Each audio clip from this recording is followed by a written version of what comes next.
Bonjour et bienvenue dans cette nouvelle vidéo de l'association Communicasso. Alors aujourd'hui, on va voir quelque chose de relativement intéressant, d'ailleurs comme d'habitude. On va voir un peu comment fonctionne un point de connexion sur un téléphone mobile. Alors justement, ça porte plusieurs noms. Et chacun de ces noms permet en fait de faire différentes choses sur votre connexion. Alors il faut savoir que tous les téléphones normalement sont équipés de cette fonctionnalité. Donc fonctionnalité qui leur permet quoi? Qui leur permet en fait de devenir en quelque sorte une Livebox. Donc en fait ça permet par la suite de connecter votre matériel directement sur votre téléphone. Donc la plupart du temps sur la plupart des téléphones on appelle ça le point d'accès mobile. Et donc il est assez facile à trouver. Alors malheureusement aujourd'hui je ne pourrais vous présenter que ma version, c'est-à-dire la version que moi j'ai sur mon téléphone, qui est quand même assez commune à tous les téléphones qui sont sous Android, et qui permet donc de transformer votre téléphone en point d'accès Internet. Mais avant de vous montrer la manière dont on procède pour faire ça, je vais d'abord vous montrer quelque chose d'assez intéressant, c'est de savoir un peu quelles sont les conditions dans lesquelles vous pouvez effectivement envisager ça. La première des conditions en fait c'est la qualité de votre réception. Donc c'est un peu pour ça que je vous montre ce petit tableau que j'ai fait à partir d'un de mes cours, qui reprend en fait les différentes qualités possibles de connexion sur votre téléphone. Je vous montrerai tout à l'heure où ça se situe sur le téléphone pour que vous ayez une petite idée justement sur votre smartphone de l'endroit où se trouve la qualité de réception. Tout le monde ne le sait pas forcément et tout le monde ne sait pas que ça aussi, ça peut être lié à une bonne qualité de transfert de points d'accès mobile sur votre smartphone. Donc là, pour montrer un petit peu, le premier n'existe plus véritablement. Et c'est pas forcément ce qu'il y a de mieux d'ailleurs pour envisager une bonne connexion sur votre téléphone. Donc j'en parlerai pas trop, mais c'est vrai que c'est si vous avez ça sur votre téléphone, c'est-à-dire si vous avez le G sur votre téléphone, si c'est possible, vous risquez de vous retrouver dans une situation pas très agréable et de ne pas avoir en tout cas suffisamment de réseau pour envisager une connexion internet de votre ordinateur sur votre téléphone. Le Edge, en gros, on va dire que c'est pareil, donc c'est un petit E qui apparaît à l'endroit que je vais vous montrer par la suite. Donc le petit E en fait c'est vraiment pour signifier que vous pouvez téléphoner mais sans plus. Vous n'avez pas les moyens avec ce petit E d'envisager quelques connexions internet que ce soit. Donc ensuite si vous regardez bien vous avez la 3G. Là la 3G ça commence à s'améliorer un petit peu. Mais c'est vrai que ça commence à être difficile à trouver, puisque maintenant la plupart du temps on n'a plus la 3G, on a ceux qui se situent en dessous, c'est-à-dire H et H+. Donc là on commence à arriver avec H et H+, on commence à arriver dans des valeurs qui vous permettent tout de même d'avoir une assez bonne réception internet. C'est pas le rêve, mais en tout cas ça vous permet déjà d'avoir une assez bonne réception internet. L'idéal, bien évidemment, c'est d'avoir au moins la 4G+. Donc 4G+, là on arrive quand même à un niveau de débit qui est assez bon, voire très bon, et qui permet par exemple, c'est indiqué dans le cours, de regarder un film en streaming sans aucun souci. Donc, souvent c'est pas le but que recherchent les gens d'ailleurs, la plupart du temps les gens ce qu'ils recherchent en faisant une connexion mobile sur leur téléphone, c'est en fait d'avoir internet aux endroits où habituellement ils ne l'ont pas.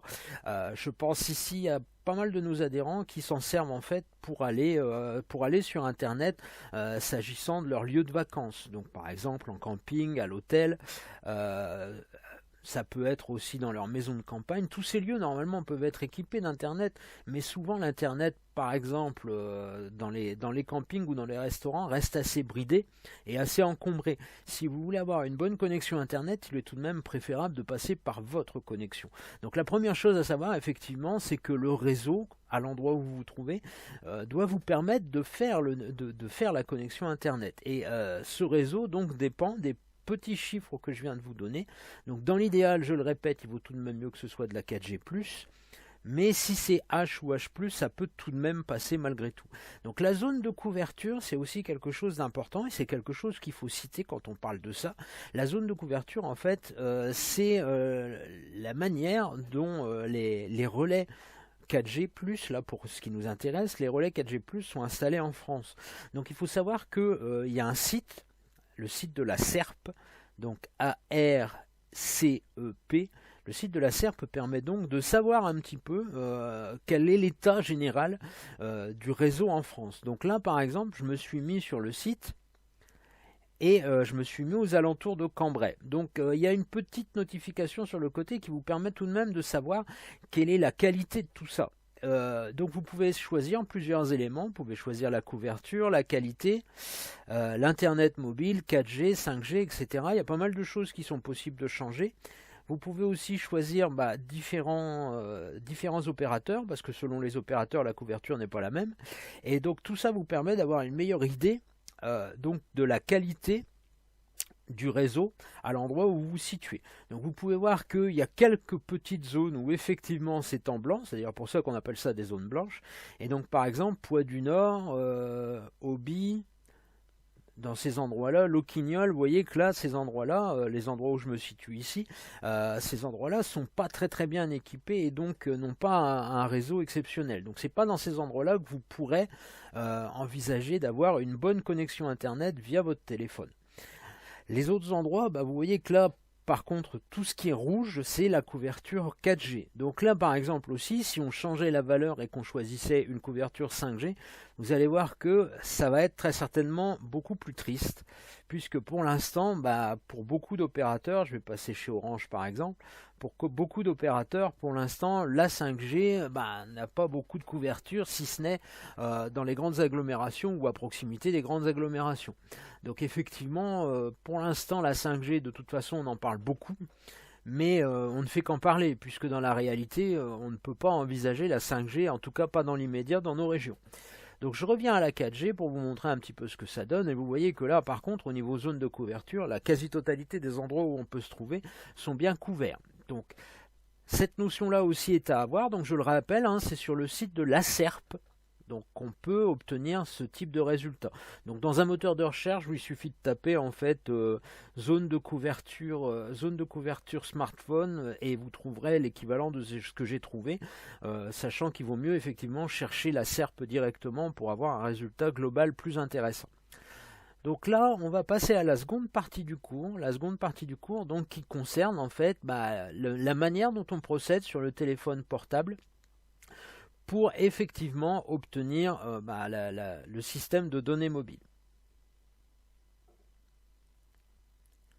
Donc là, nous nous trouvons sur mon téléphone pour voir un petit peu comment fonctionne le paramétrage en fait de tout ce qui concerne votre accès aux données mobiles. Donc je vais vous faire un petit zoom rapide pour vous montrer un petit peu justement la partie qui nous intéressait tout à l'heure et qui indique quel est l'état du réseau à l'endroit où vous vous situez. Donc si on regarde un petit peu, voilà, on se trouve en haut de l'écran et vous voyez, on le voit assez mal, mais enfin on le voit quand même un petit peu. Vous avez la partie où se trouve juste à côté du 67%, la partie où se trouve en fait la qualité de votre réseau. Donc là pour l'instant je suis effectivement en 4G+, et donc ça veut bien dire que si je transforme mon téléphone en point d'accès, de toute façon j'aurai une très bonne réception. Donc ça c'est déjà une première partie de l'opération et c'est déjà quelque chose que vous pouvez envisager assez correctement et assez rapidement. Donc pour le principe, là ce que je vais faire, je vais revenir déjà dans la taille normale de l'écran et là pour le principe ce que je vais faire c'est vous montrer en fait le paramétrage de tout ça et donc la manière dont on procède pour pouvoir faire en sorte de transformer votre smartphone en point d'accès. Donc déjà, je vais dans Appli. Je vais aller chercher ensuite Paramètres. Dans Paramètres, une fois affiché, je vais dans Connexion. Je cherche point d'accès mobile et modem. Donc vous le voyez, en fait, il est en bas de mon écran. Donc si je fais ça, je vais me retrouver ici. Pour l'instant, vous voyez que mon point d'accès mobile est désactivé. Alors, pour l'activer, il suffit d'appuyer sur le bouton qui se trouve là, sur le côté. Donc, je vous le montre ici avec mon pointeur. On voit le bouton qui est ici sur le côté. Il suffit d'appuyer dessus pour activer le point d'accès mobile. Donc, si vous voulez avoir plus de renseignements et avoir plus de possibilités, vous voyez que là, il m'a affiché que le partage Wi-Fi a été détecté. Donc, il suffit d'appuyer sur la partie qui se trouve juste à côté. Donc je vous le remonte, j'appuie simplement sur le terme point d'accès mobile. De là, en fait, j'ai tous les éléments qui me permettent de paramétrer et de personnaliser un petit peu ma connexion. Alors comme vous pouvez le voir, moi ma connexion, pour la repérer plus facilement, je l'ai appelée Grognon. Et ouais, c'est comme ça. Et ensuite, le mot de passe, comme c'est un mot de passe à un accès qui n'est que temporaire, puisque c'est moi qui décide de le mettre en place, j'ai pas mis un mot de passe compliqué, j'ai juste mis moi 59 400. On peut modifier ces éléments, hein. Pour modifier ces éléments, il suffit, comme d'habitude, d'appuyer dessus. Et vous voyez que je peux changer le nom sans aucun problème. Je ne vais pas le faire ici, mais vous avez vu que je peux le faire. Le mot de passe, même problème. Donc si j'appuie dessus, je peux très bien changer mon mot de passe. Et donc mettre autre chose que moi 59 400. Comme je vous le disais, c'est pas véritablement nécessaire, dans le sens où c'est de toute façon une connexion temporaire que vous décidez de mettre en place. Donc de toute façon, pour le principe, on peut très bien laisser un mot de passe aussi simple que moi 59 400 sur quelque chose de ce genre.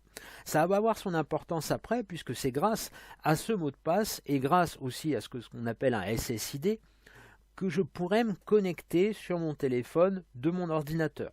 Donc là, mon ordinateur, en tout cas pour mon téléphone, le travail est terminé. Maintenant, on va faire le travail avec l'ordinateur. Donc, je vais réduire ceci. Je vais arrêter ça. Et on va passer tout de suite à la partie qui concerne mon ordinateur. Donc, je vais agrandir un petit peu. Et je vais vous montrer la partie qui m'intéresse. En fait, la partie qui m'intéresse, elle est ici. C'est le symbole radio qui se trouve là. Pour l'instant, je suis sur ma connexion personnel et donc je me dis que là je voudrais bien passer sur la connexion Wi-Fi que je viens de créer sur mon téléphone portable. Donc pour ce faire, je vais reprendre la taille normale de mon écran. Pour ce faire, je vais simplement aller sur ce symbole radio, repérer ma connexion. Donc en fait il affiche toutes les connexions disponibles à proximité, mon ordinateur. Là je repère ma connexion, elle est assez facile à repérer de fait, je repère ma connexion qui s'appelle Grognon et je clique dessus. De là, il me demande si je veux m'y connecter automatiquement et si je fais se connecter. Alors là, il faut savoir que mon ordinateur, il est paramétré pour s'y connecter automatiquement et il est déjà le mot de passe d'intégrer. Je vais vous montrer les deux versions, ce que ça fait quand on se connecte alors qu'on a déjà le mot de passe et ce que ça fait quand on se connecte quand on n'a pas encore le mot de passe. Donc là, vous voyez qu'il est déjà connecté, sécurisé et donc de mon téléphone, là, je peux très bien aller sur Internet sans aucun problème. Je vais pouvoir accéder à Internet comme si j'étais sur une Livebox, sur une SFR Box ou autre. Donc vous allez voir, alors je tape souvent des choses, bien sûr, il y a toujours quelque chose qui s'affiche quand on ne le demande pas. Je vais vous montrer que on peut taper quelque chose de simple. Alors moi je tape toujours free parce que ça va plus vite à taper et puis comme ça au moins on a un résultat immédiat. Vous voyez que les temps de réponse sont quand même assez courts, hein. On n'a pas l'impression d'être sur un téléphone portable et qu'on a un affichage quand même assez rapide des données, alors que là, pour l'instant, je suis effectivement sur mon téléphone portable. Donc c'est tout de même assez pratique et c'est tout de même quelque chose qui permet pas mal de manipulation. Donc là, je vais juste faire la petite manipulation qui me permet de retirer le code du Wi-Fi de mon téléphone sur mon ordinateur et je reviens vers vous pour la deuxième partie de la manipulation pour vous montrer donc comment on met le code de sécurité Wi-Fi une fois qu'on a trouvé le réseau. Donc là, je repars de zéro et je reconsidère donc que mon ordinateur, pour l'instant, ne connaît pas la clé de sécurité Wi-Fi de ma connexion sur mon téléphone. Donc la manipulation, ça revient au même, hein. On va procéder de la même manière. C'est-à-dire qu'on va se mettre là sur la petite antenne qui permet la connexion sur mon ordinateur. Et ensuite, on va choisir Grognon. Ensuite, on fait se connecter. Et là, forcément, il n'a pas la clé sécurité Wi-Fi puisque je viens de l'effacer. Donc, il faut effectivement que je la note de manière à pouvoir être reconnue. Si là, je fais suivant, il va me poser une seule question. Voulez-vous autoriser les autres PC et les autres appareils de ce réseau à détecter votre PC? Là, je réponds oui. Et il va lancer la connexion de la même manière que tout à l'heure. Vous voyez que c'est assez rapide puisque là on est déjà connecté et sécurisé. Donc là si je retourne sur Internet de nouveau, il n'y aura aucun souci. Je pourrais de nouveau faire une recherche sur Internet sans aucun problème de manière à vous montrer que finalement c'est assez rapide. Bon là pour le coup il ne l'a pas trouvé. Mais j'ai été déconnecté apparemment. Pour le coup il ne l'a pas trouvé. Et donc forcément je vais refaire la connexion et je vais vous montrer ce que ça donne. Donc là pour le coup il va le refaire et vous voyez qu'on arrive de toute façon à ce qu'on veut, c'est-à-dire une connexion relativement rapide qui permet d'avoir une connexion sur son ordinateur par le biais de son téléphone. Voilà, c'est tout pour aujourd'hui, donc je vous attends pour une prochaine vidéo. À bientôt et bonne journée.